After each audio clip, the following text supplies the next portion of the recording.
kita bahas Notion, sekarang kita bahas adalah istilah-istilah yang akan sering kita temukan, dan ini juga sebenarnya bagian dari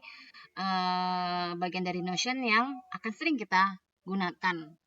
Nah, yang pertama ada workspace, kemudian ada page atau halaman, lalu yang terakhir ada blog. Nah, analoginya seperti ini.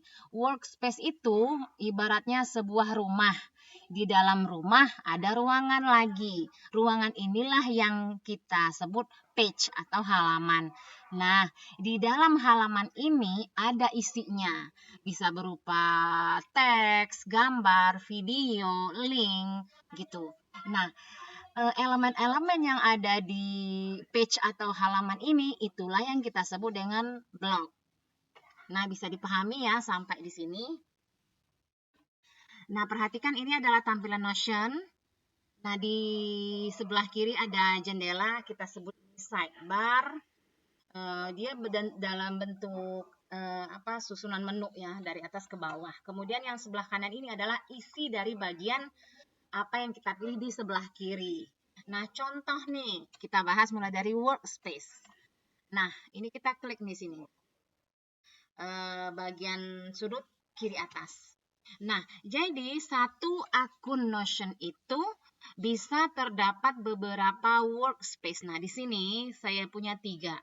Ada yang pertama ini Rosnah FA Workspace, kemudian Teacher Room, kemudian ini proyek promosi kelas online. Nah, sekarang saya berada di workspace-nya proyek promosi kelas online. Nah, page-nya mana? Ini page-nya. Mulai dari ini dia dummy proyek, terus ini isinya. Ya, kita bahas page-nya dulu. Kemudian ada page My Project. Ini, projectnya promosi kelas online. Kemudian ada page konten kalender. Ini dia isinya. Jadi konten kalender itu isinya runtutan konten yang akan kita jadikan postingan, kurang lebih seperti itu. Nah, kalau ini galeri desain, ini isinya beberapa desain dan caption. Jadi ada fitur image dan captionnya. Nah, ini page dari galeri desain. Nah, itu dia. Jadi saya ulang, saya ada di workspace promosi kelas online, kemudian page-nya ini, lalu mana yang dikatakan blog. Nah, kita ambil satu contoh nih, kita ambil page apa itu Notion. Nah, ini dia yang dikatakan blog. Mulai dari ini, judul. Blognya dalam bentuk teks. Kemudian ini juga teks. Lalu ini blognya dalam bentuk list. Karena ketika kita enter nih, nah dia otomatis tuh. Ya. Kemudian ini blog to-do list. Jadi ini kayak seperti daftar rangkaian kerjaan yang akan kita lakukan. Jadi ketika kita checklist, dia otomatis tuh kayak dicoret ya, artinya sudah dikerjakan atau sudah selesai. Contoh ya, saya klik. Nah, begitu. Kemudian ini bentuk toggle. Nah, jadi ketika kita klik panah kecil, ini namanya drop down list. Ketika kita klik muncul sub menu. Nah, itu namanya toggle. Ya, ini juga bagian dari blog. Lalu ini blog image, gitu ya. Kalau ini blog upload file. Jadi kita bisa melampirkan file di sini. Jadi ketika ada orang yang melihat page ini, dia dan klik ini, itu dia akan unduh. Kita klik coba nih. Bisa diunduh ya.